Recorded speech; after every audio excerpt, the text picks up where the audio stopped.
You walk into a room and within seconds, something shifts inside you. You haven't spoken to anyone yet. No one has said anything unusual, but you already feel it. A heaviness that wasn't there before, a tension that doesn't belong to you, a sadness you can't explain. And you think, what's wrong with me? You leave a dinner with friends and you're absolutely drained. Not because anything bad happened. Everyone was laughing, the food was good, the conversation was light. But on the drive home, you feel like you've been carrying something enormous all evening. Something invisible, something no one else seemed to notice. And the strangest part, you felt this your entire life. You assumed everyone did. You thought it was normal to walk into a hospital and feel your chest tighten before anyone speaks. Normal to sense that your friend is lying before the sentence is even finished. Normal to absorb the mood of an entire room like a sponge dropped into water. It's not normal. And I don't mean that in the way you're afraid of. Carl Jung spent his life mapping the hidden architecture of the human mind, the parts we can't see, the forces we can't name, the patterns that move beneath the surface of every interaction. And buried within his work is a recognition that most people will never encounter. That there exists a kind of person whose nervous system, whose psyche, whose very soul is wired to feel what others feel. Not as metaphor, not as imagination, but as direct experience. He didn't use the word empath. That came later, but the blueprint is there. Scattered across his writings on the collective unconscious, on psychic sensitivity, on what he called participation mystique, that ancient, almost mystical bond between one soul and another that most modern psychology refuses to take seriously. And here's the thing. If you are this kind of person, a super empath, the rarest and most misunderstood configuration of the human personality, then the world has probably spent your whole life giving you the wrong diagnosis. Too sensitive, too emotional, too intense, too much. But what if the truth is the opposite? What if the thing you've been trying to fix is actually the thing that makes you extraordinary? Today we're going to walk through 7 quiet signs most people would never recognize, that suggest you may carry this rare gift. These aren't loud, obvious traits. They're subtle. They hide in plain sight. And when you hear them, something inside you may finally click into place. A recognition you've been waiting for without knowing it, so stay with me. Because if even 3 of these resonate, what you discover about yourself today may change the way you see everything. Before we begin, if this kind of deep psychological content speaks to you, take a moment to subscribe and leave a comment. Tell me, have you always felt like you were carrying emotions that didn't belong to you? I want to hear your story. Now, let's begin. Sign number 1. You feel what other people feel, and you feel it in your body. This is the one that confuses people the most, because it sounds impossible. It sounds like something from a fantasy novel, not from psychology. But stay with me here, because Jung understood this in ways that most modern science still hasn't caught up with. You're sitting across from a friend at lunch. She's smiling. She's telling you about her weekend, her new job, her plans for summer. Everything about her words says she's fine. But your stomach tightens. Your shoulders start to climb toward your ears. There's a pressure behind your eyes that wasn't there 10 minutes ago. And you just know, something is wrong. Not because she told you. Not because you analyzed her body language like some kind of detective. You know because you feel it in your own body. As if her pain crawled across the table and settled into your bones. This is not anxiety. This is not projection. This is what Jung was pointing to when he described participation mystique. The idea that the unconscious mind doesn't stop at the boundary of your skin. That in certain people The psyche extends outward and merges temporarily with the psyche of another. You don't think their feelings, you become their feelings, you become their feelings. And that is a fundamentally different experience from sympathy, from compassion, from ordinary emotional intelligence. Most people hear someone's bad news and think that must be hard. You hear someone's bad news and your body starts living it. Your chest aches, your breathing changes. You might even develop the same headache they have without knowing they have one. And then you go home and you can't figure out why you feel so terrible when your own day was perfectly fine. Jung wrote extensively about how the unconscious communicates through the body. He called these somatic expressions of psychic content, meaning your body becomes the translator for information your conscious mind hasn't processed yet. For most people, this channel is quiet, almost dormant, but for the super empath, it's wide open all the time, like a radio tuned to every station at once. And this creates a very specific kind of suffering, because you walk through life feeling things you can't explain. Doctors might call it anxiety, friends might call it overthinking, but the truth is, your body is doing exactly what it was designed to do. It's picking up on emotional information in the field around you and translating it into sensation. That's not a disorder. That's a gift operating without an instruction manual. Think about it. How many times have you said, "I just have a bad feeling about this person," and been proven right? How many times have you walked away from a conversation carrying a weight that wasn't yours?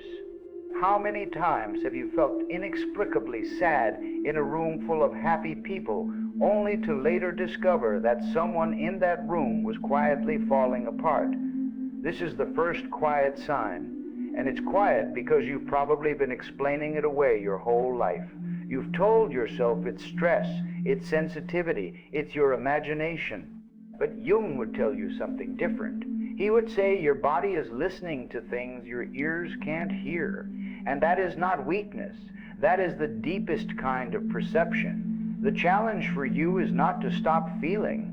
That would be like asking your lungs to stop breathing. The challenge is to learn which feelings are yours and which ones you've absorbed. And that distinction, that single skill, will change everything. Sign number 2, you've been called too sensitive so many times that you started to believe it. Let's talk about this word, sensitive, because the world uses it like a verdict, like a flaw stamped on your forehead that explains everything inconvenient about you. You cry at movies, sensitive. You get overwhelmed in crowds, sensitive. You need a day to recover after a party, sensitive.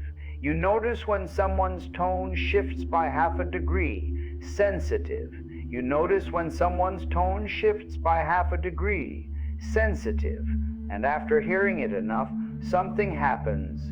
You start to manage yourself like a problem. You build strategies to appear less affected. You smile when you want to cry. You stay when you want to leave. You say, "I'm fine," when you're anything but, because somewhere along the way, the world taught you that feeling deeply is a liability. Jung had a very different view. He believed that sensitivity, true sensitivity, the kind that runs through your entire nervous system and touches every interaction, is not a social inconvenience. It is a psychological structure, a way the psyche is built. And in certain individuals, this structure is so finely tuned that it picks up on things the average person simply cannot register. Shifts in mood, unspoken tension, hidden grief, the faintest trace of dishonesty, the barely perceptible moment when someone's mask slips. You don't choose to notice these things. Your psyche is built to notice them. And when the world tells you that you're too much, what it's really saying is you're perceiving more than I'm comfortable with. Think about that for a moment. The discomfort isn't yours. It belongs to the people who can't match your depth of perception. But because they're the majority, you end up carrying the label. Jung spoke about this in his work on psychological types. He described certain individuals as having what he called an intuitive function that is dominant. These people don't primarily relate to the world through logic or sensory data. They relate to it through direct inner knowing. They walk into a situation and they sense the entire emotional landscape before a single word is spoken. And this isn't mystical thinking. This is how their psyche processes reality. But here's where the wound gets deeper. When you are this kind of person and the world keeps telling you to tone it down, to toughen up, to stop being so sensitive, you develop a split. Part of you knows what you feel is real. Another part starts to doubt it. You begin to distrust the very instrument that makes you extraordinary, your own perception. And that doubt, that internal war between what you feel and what you're told you should feel, creates enormous psychological tension. Jung would recognize this as a conflict between the self and the persona. The persona, the mask, says act normal, don't be so intense, fit in. But the self, the deeper core of who you are, says, this is how I was made, this is how I see the world. Why should I apologize for clear vision? If you've been called too sensitive your entire life, I want you to hear this. You are not too sensitive. You are accurately sensitive. The world is not ready for the amount of truth you perceive. And that is the world's limitation, not yours. Jung believed that individuals with heightened sensitivity play a critical role in the collective. They are the ones who sense danger before it arrives. They are the ones who feel the emotional undercurrents that others ignore. They are the canaries in the coal mine of the human psyche. And killing the canary doesn't make the mine safer. It just means no one hears the warning. So the second quiet sign of a super empath is this. You've been told your whole life that you feel too much. And instead of seeing it as evidence of depth, you've been treating it as something to fix. Today that changes. Sign number 3. You know things about people before they tell you, and it unsettles you.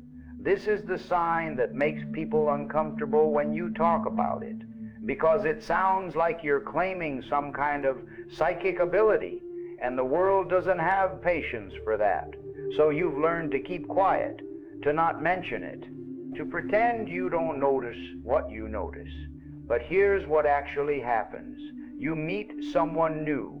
Within minutes, sometimes seconds, you have a feeling about them. Not a thought, not a judgment, a feeling. Something in your gut, your chest, the back of your neck tells you something about this person that their words haven't revealed yet. Maybe you sense they're hiding pain.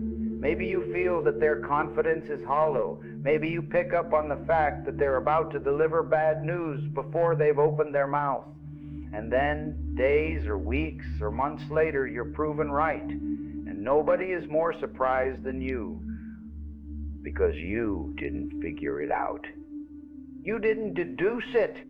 You just knew. And that knowing came from somewhere beneath language, beneath logic, beneath anything you can explain. Jung spent decades exploring this phenomenon. He called it the intuitive function, and he considered it one of the 4 primary ways humans relate to reality: thinking, feeling, sensation, and intuition. Most people lead with 1 or 2 of these, but in certain individuals, intuition is so dominant, so finely developed, that it becomes almost precognitive, not in a supernatural sense, but in a deeply psychological one. What's happening is this. Your unconscious mind is processing an enormous amount of data that your conscious mind never sees. Micro-expressions, vocal patterns, the way someone breathes, the timing of their pauses, the incongruence between their words and their energy. Your unconscious takes all of this in, synthesizes it faster than thought, and delivers the result as a feeling, a knowing, a certainty without evidence. Most people's unconscious does this to some degree. But in the super empath, this channel is so wide, so fast, so precise that it produces information that looks from the outside like mind reading. You're not reading minds, you're reading the unconscious field, the space between people where the real communication happens, the space most people never even know exists.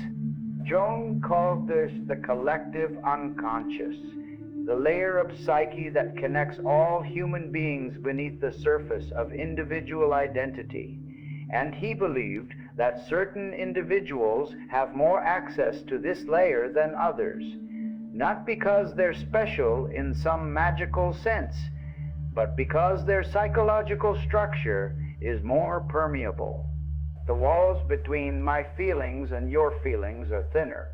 The membrane between conscious and unconscious is more transparent, and this creates a very specific experience. You walk through life knowing things you shouldn't know, sensing truths that haven't been spoken, feeling shifts that haven't happened yet. And because you can't explain how you know, you often doubt yourself. You gaslight your own intuition because the world doesn't have a category for what you're experiencing.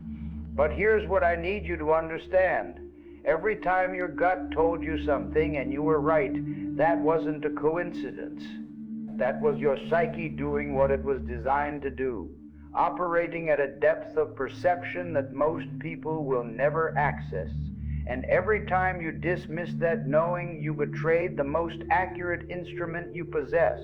Jung once said, "Intuition does not denote something contrary to reason, but something outside the province of reason," meaning your knowing is not irrational. It simply operates in a domain that rationality cannot reach, and in that domain you are fluent. So the third quiet sign is this: you know things before you're told. You always have. And instead of trusting that knowing, you spent your life questioning it because no one around you could validate what they couldn't perceive. That ends now. Sign number 4. You attract broken people and you don't know how to stop. Let's go somewhere uncomfortable. Because this sign doesn't just affect how you feel. It shapes your entire relational life. And if you don't understand it, it will exhaust you, deplete you, and eventually make you wonder if love itself is something you're built to survive. Here's the pattern. You meet someone. They seem fine at first. Maybe charming, maybe a little guarded, maybe carrying a quiet sadness that draws you in. And before you know it, you've become their anchor, their therapist, their safe place. You listen for hours. You hold space for their pain.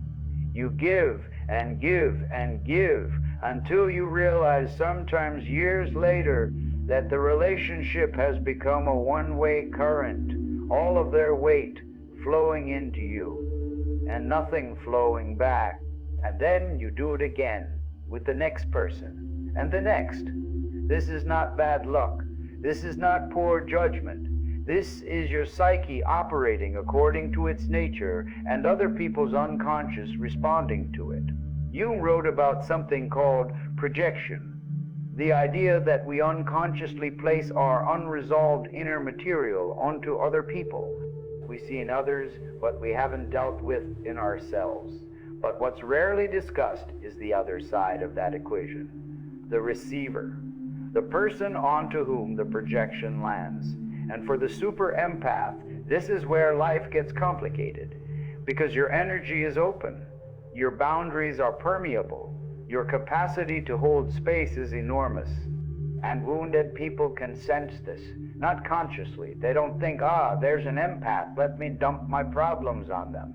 It happens at a deeper level. Their unconscious recognizes your unconscious as a safe container. And so they gravitate toward you, not because they want to hurt you, but because your psyche feels like home to their pain. Jung described this dynamic extensively in his work on the therapeutic relationship. He noticed that certain people naturally carry what he called the wounded healer archetype. They are drawn to others' suffering because At some deep level, they understand it. They've been wounded themselves. And through their own healing, they develop an almost magnetic capacity to hold the wounds of others. But here's the danger. If you are a super empath and you haven't learned to distinguish between holding space and absorbing pain, you will drown. You will take on the grief, the anger, the unresolved trauma of every person who sits down next to you. And you'll do it so naturally, so automatically, that you won't even realize what's happening until you're depleted beyond recognition. Think about your past relationships, not just romantic ones. Friendships too. How many of them centered on the other person's pain? How many times were you the strong one, the listener, the rock? How many times did you look around and realize that nobody was holding space for you? This isn't because you're not worthy of care. It's because you've trained everyone around you to lean on your strength. And you've done this because absorbing emotion is what you do. It's reflexive. It's automatic. It's like asking your heart to stop beating. You don't know how to be in a room with someone's pain and not take it in. Jung understood that this capacity, while extraordinary, requires fierce boundaries. Without them, the empath becomes a psychic sponge, collecting emotional debris from everyone they encounter and having no mechanism to release it. The result is chronic exhaustion, mysterious physical symptoms, a sense of being overwhelmed by life even when your own life is relatively stable. And here's the deeper layer. The reason you attract broken people isn't just about their projection, it's also about your shadow. Jung would say that part of your compulsion to heal others comes from an unhealed place in yourself. Somewhere inside you, there's a wound that believes, if I can fix them, maybe I'll be fixed too. If I can save them, maybe I'll worth saving. That wound doesn't make you weak, but it does make you vulnerable to a very specific pattern. You give to others what you secretly need for yourself, and you keep giving because stopping feels like abandonment.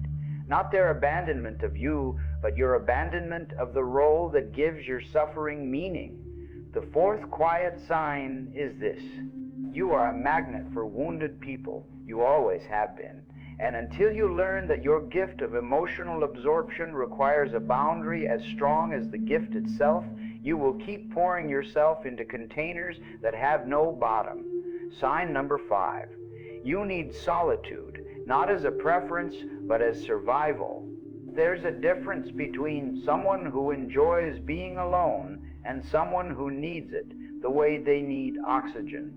If you've been listening carefully, you already know which one you are, because for you, solitude isn't a luxury, it's medicine. And without it, you begin to come apart. Not dramatically, not in some visible public way. It's subtler than that. You start to lose yourself. You forget what you actually feel versus what you've absorbed from others. Your thoughts become clouded, tangled, layered with emotions that don't have your fingerprints on them. You become irritable without reason, exhausted without exertion, disconnected from yourself while being hyper-connected to everyone around you. And then you close the door. You sit in silence. You breathe. And slowly, like sediment settling in still water, you begin to come back to yourself. The foreign emotions drain away. Your own feelings resurface. Your mind clears, and you realize this isn't introversion. This isn't preference. This is your psyche performing a critical function.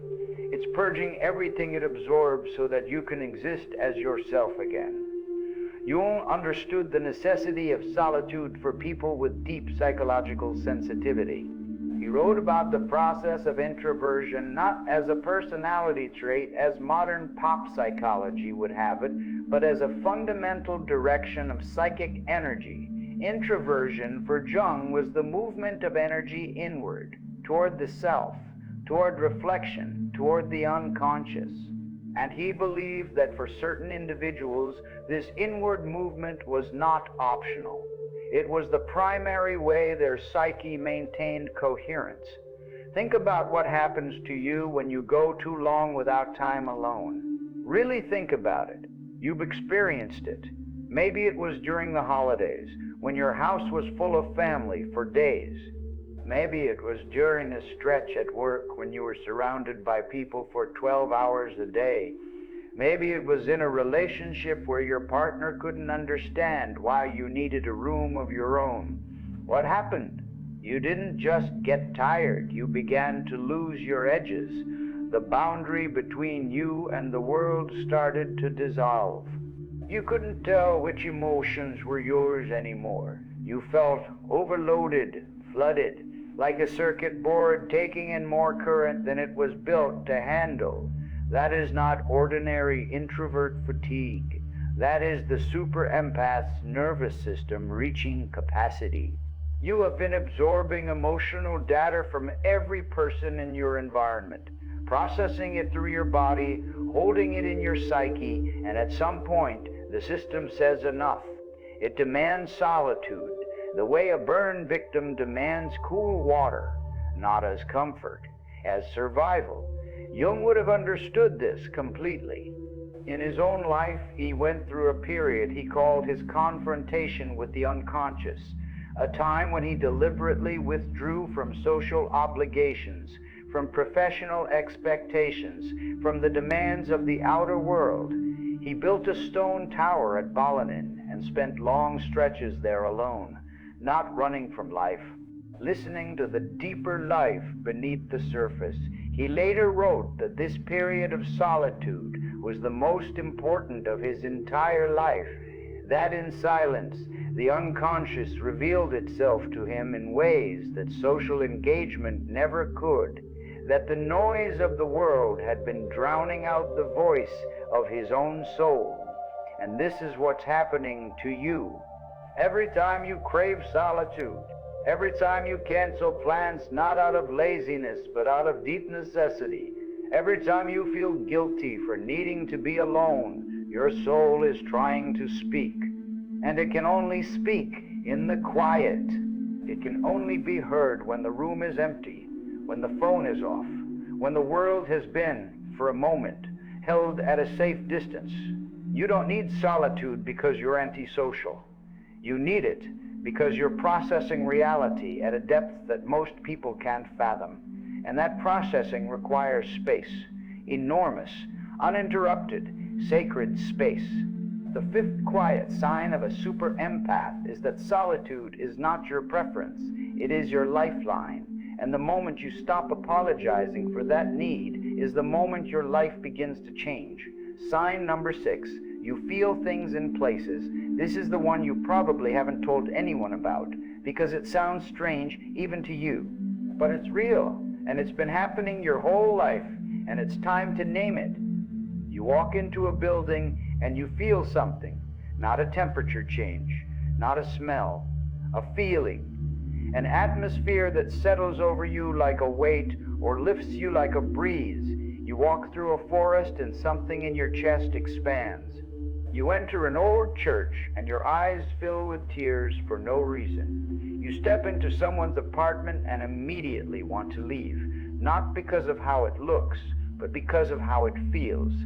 You've stood in places where terrible things happened, places you didn't even know the history of, and felt a heaviness you couldn't explain. You walked through certain neighborhoods and felt anxiety crawl up your spine. You've entered certain rooms and felt peace so deep it almost hurt. This is not your imagination. This is your psyche responding to the emotional residue of a space. Jung was fascinated by this phenomenon.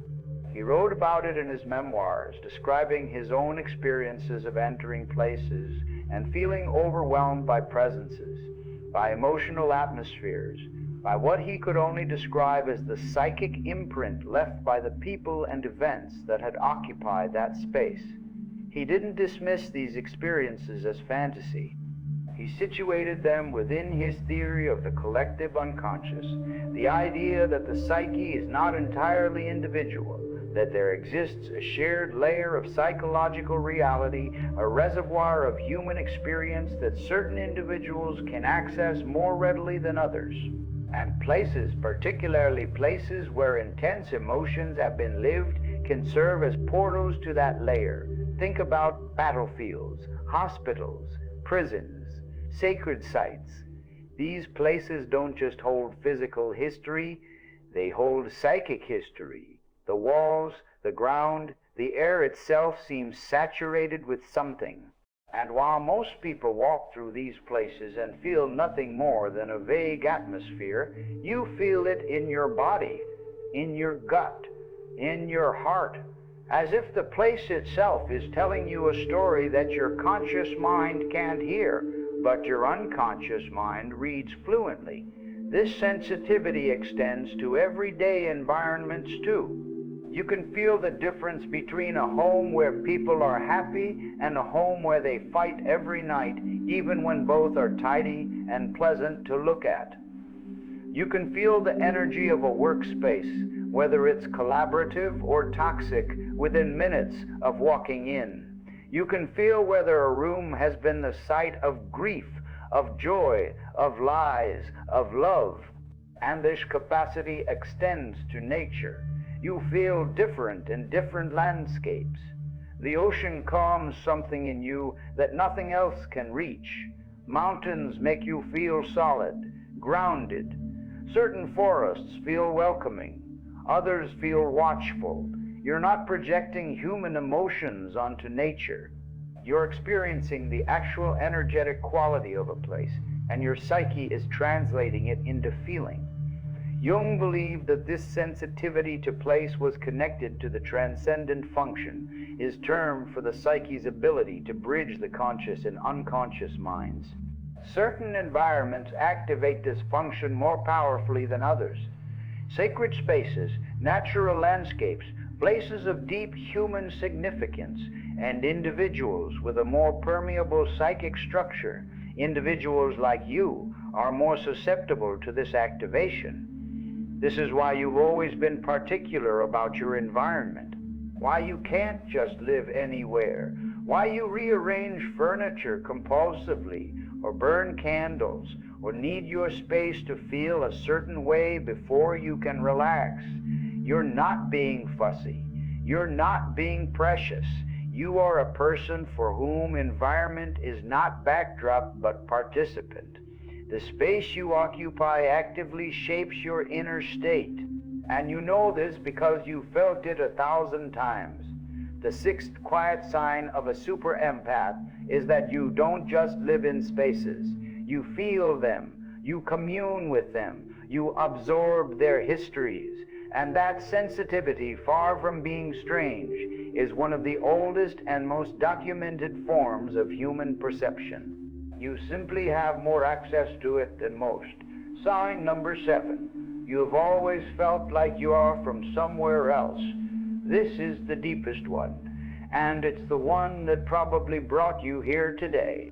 Because beneath all the empathy, beneath the sensitivity, beneath the exhaustion and the solitude and the knowing and the feeling, there is something else, something harder to name, a sense that you don't quite belong here. Not that you want to leave, not that you don't love people or life or the world, but that there is a part of you that has always felt like a stranger, like you're visiting, like you came from somewhere that operates on different rules, different frequencies, different definitions of what matters, and you've spent your whole life trying to translate yourself into a language that this world speaks, and it never quite works. Something is always lost in translation. You felt it as a child. You were the one in the classroom who stared out the window while the other kids played. Not because you were bored, because you were somewhere else. Thinking about things no child should think about. Feeling things no child had the vocabulary for. You were 5 years old and already carrying the weight that most adults never touch, and you couldn't explain it to anyone because the word didn't exist yet. You felt it as a teenager, while your peers were consumed with fitting in with the right clothes, the right music, the right group. You are consumed with questions. Why are we here? What does all of this mean? Why does everyone pretend that the surface is the whole story when there's so clearly something underneath? You felt it as an adult, in relationships where you loved deeply but couldn't make yourself understood, in jobs where you performed well but felt invisible, in friendships that were pleasant but never quite reached the depth you were hungry for, always reaching for something the world couldn't give you, always sensing that there was a frequency you could hear that no one else seemed to be tuned to. Jung called this experience numinosity, the sense of being touched by something greater than the personal self, something sacred, something ancient, something that doesn't belong to ordinary reality. He believed that certain individuals are born with a heightened connection to the numinous, not because they're better, not because they're more evolved, but because their psychic structure is oriented toward the depths. Most people live on the surface, not because they're shallow, but because the surface is where their psyche naturally operates. They deal with the tangible, the immediate, the concrete, and they're perfectly healthy doing so. But you are not built for the surface. You never were. Your psyche naturally sinks. It dives. It plunges toward the bottom of every experience, every interaction, every emotion, looking for what's underneath, looking for the meaning beneath the event, the soul beneath the personality, the truth beneath the mask. And this is why you feel like a stranger. Because the world operates largely on the surface, and you can't stay there. You've tried. God knows you've tried. You've tried to care about small talk. You've tried to be satisfied with pleasant. You've tried to stop analyzing everything, feeling everything, questioning everything. But your psyche won't let you. It keeps pulling you down into the depths, because that's where it lives. That's where you live. Jung described this as the call of the self, capital S. Not the ego, not the personality, not the social identity. The self, the totality of who you are, including the parts you haven't met yet. The self calls from the unconscious, from the dreams, from the strange feelings, from the sense of not belonging. It says, there is more. Come deeper. Don't stop here. And this call is both a gift and a burden. A gift because it means you will never settle for a half-lived life. A burden because the world will rarely understand what drives you. You will be misunderstood. You will feel lonely in rooms full of people. You will search for connections that match your depth and find them rarely. But when you do find them, when you sit across from another person who has also heard the call, the recognition is instant. It's not chemistry. It's not shared interests. It's deeper than that. It's two psyches recognizing each other across the surface of the world. It's the collective unconscious saying, you are not alone. There are others. The seventh quiet sign of a super empath is this feeling of existential otherness, the persistent lifelong sense that you belong to a different order of experience, not superior, not inferior, different, and the courage to honor that difference, to stop pretending you're built for the surface when your soul was made for the deep, is the beginning of everything Jung called individuation. Now let's talk about what all of this means. Together, if you recognized yourself in 3 or more of these signs, something is probably happening inside you right now. A kind of settling, a kind of relief. Not because I've told you something you didn't already know, but because I've named something you felt your entire life and were never given permission to claim. You are not too sensitive. You are not too emotional. You are not too intense, too quiet, too strange, too much. You are a person whose psychic structure is calibrated to a frequency that most of the world cannot detect. And that calibration comes with a price: exhaustion, overwhelm, loneliness. the constant work of translating between the world you feel and the world everyone else sees. But it also comes with gifts that cannot be measured.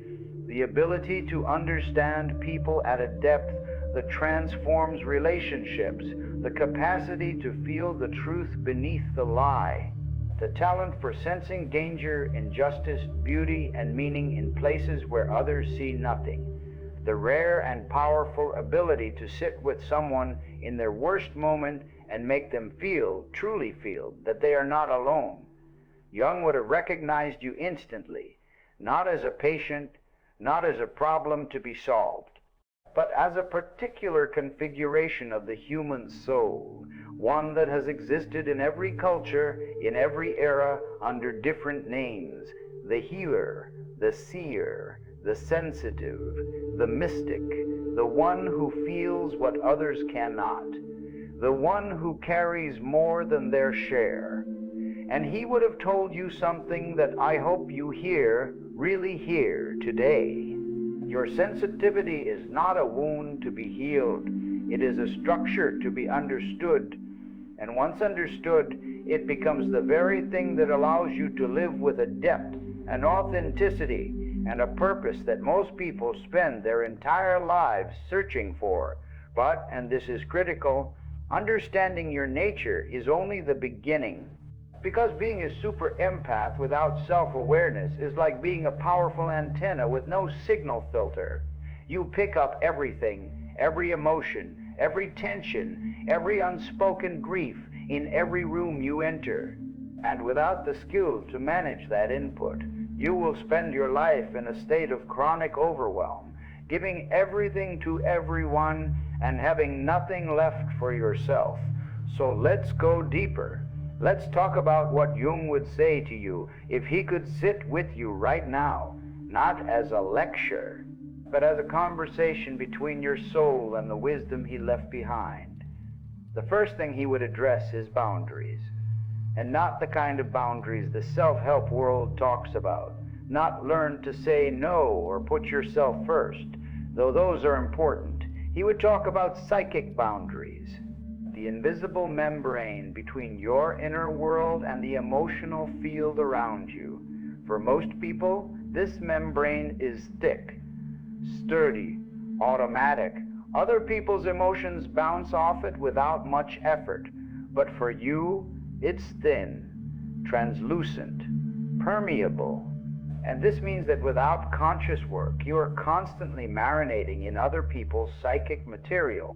Their fears, their grief, their anger, their unresolved trauma, all of it seeps in through the cracks in your boundary and mingles with your own emotional content until you can't tell what's yours and what isn't. Jung would tell you that this is the most important skill you can develop, not empathy. You already have that. Discernment, the ability to feel an emotion and ask, is this mine? To sense a shift in your body and pause before reacting. To sit with a feeling long enough to trace its origin. Because half the suffering you carry isn't yours. You picked it up somewhere. In a conversation, in a room, from a stranger on the train, and you've been carrying it around as if it belongs to you. The practice is simple, but it requires ruthless honesty. When you feel something intense, stop. Close your eyes if you can, and ask, where did this come from? Was I feeling this before I walked into this room, before I answered that phone call, before I sat down with that person? If the answer is no, then the feeling isn't yours. Acknowledge it, let it pass through you, and let it go. This is not suppression, this is discernment. And for the super empath, it is liberation. The second thing Jung would address is your shadow. Because here's the uncomfortable truth about being a super empath. Your ability to feel others' pain is partly rooted in your own unhealed wounds. Not entirely. Your sensitivity is constitutional, structural, born into you. But the way you engage with it, the compulsive quality of it, the inability to stop absorbing, That often traces back to something in your own history. Perhaps you grew up in a home where you had to read the room to stay safe, where a parent's mood determined the emotional weather of the entire household, and you learned to scan their energy before you walked through the door. Perhaps you were parentified, turned into the emotional caretaker of an adult who should have been taking care of you. Perhaps you experienced early loss or trauma that taught your nervous system to be perpetually vigilant, always scanning for pain because pain was the most reliable constant in your world. These experiences didn't create your empathy, but they sharpened it into a survival tool. They taught your psyche that absorbing others' emotions wasn't just a natural function, but a necessary one. And now, decades later, your system is still in that mode, still scanning, still absorbing, still believing that if you feel their pain first, you can somehow prevent it from reaching you. Jung would call this shadow work. The process of bringing these unconscious patterns into the light, not to eliminate your sensitivity, but to free it from the grip of old survival strategies, so that your empathy becomes a choice rather than a compulsion, so that you can feel deeply without drowning, so that your gift serves your life instead of consuming it. This is not easy work. It requires looking at parts of yourself you've hidden, grief you've tucked away, anger you've swallowed, needs you've denied. The shadow of the super empath often contains a deep well of unacknowledged rage, the accumulated frustration of a lifetime spent giving more than you receive. And beneath that rage, there's usually grief. Grief for the self you sacrificed, for the boundaries you never learned to draw, for the years you spent being everything to everyone and nothing to yourself. Jung would say that until you face this shadow material, your empathy will remain entangled with your wounds. You'll keep attracting the same patterns, the same draining relationships, the same cycles of overgiving and collapse, but the moment you begin to integrate your shadow, everything shifts. Your empathy remains, but it becomes cleaner, clearer, less desperate. You feel others' pain, and you can hold it without being consumed by it. You offer presence without losing yourself, and that is the difference between an unawakened empath and an integrated one. The third thing Jung would discuss with you is individuation. This word has come up several times already, and for good reason. Because for the super empath, individuation is not just a psychological concept. It's a matter of survival. Individuation is Jung's term for the process of becoming who you truly are, not who your parents wanted you to be, not who society expects, not the version of you that keeps everyone comfortable, but the real, full, integrated you, with all your sensitivity and all your power and all your shadow and all your light. For most people, individuation happens gradually over a lifetime, often without conscious awareness. But for the super empath, the call to individuate tends to come earlier, louder, and with more urgency, because you cannot sustain the false life as long as others can. You feel the inauthenticity too sharply. The mask chafes against your skin. The pretending exhausts you faster, and so your psyche forces the issue, through crisis, through breakdown, through the very exhaustion that has probably brought you to this moment. Jung saw crisis as the psyche's way of initiating change. When the old structure can't hold the expanding self any longer, it cracks. And in that cracking, there is an opportunity, not to rebuild the same structure, but to build something new, something truer, something that has room for all of who you are. If you're in that place right now, if you're exhausted, questioning everything, feeling like your old life doesn't fit anymore, then I want you to know something. You're not falling apart. You're falling together. Your psyche is reorganizing itself around a deeper center, and the discomfort you're feeling is not the problem, it's the process. Individuation for the super empath means several things. It means learning to honor your sensitivity instead of suppressing it. It means developing the discernment to choose where and with whom you share your gift.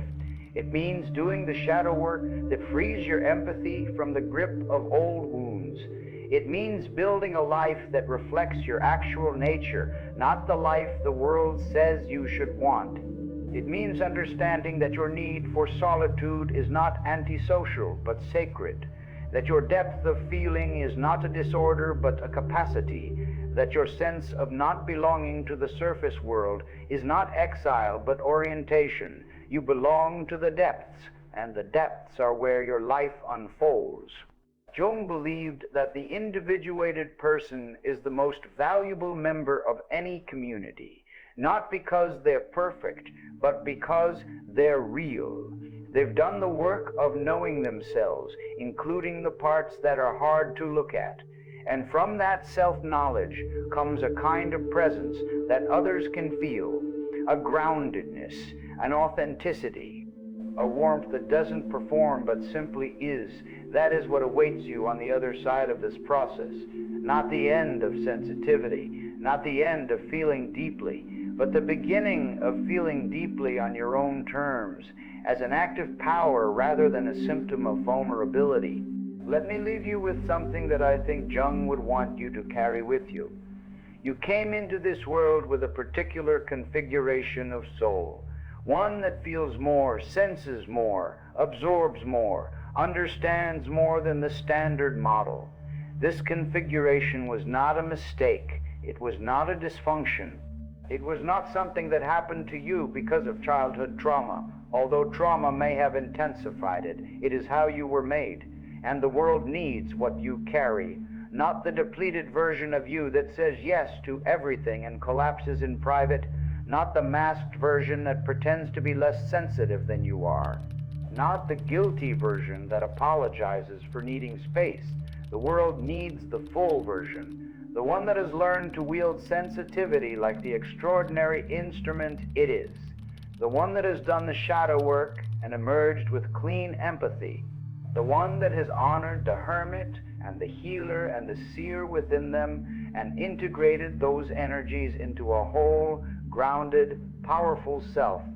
That version of you is not a fantasy. It's a possibility.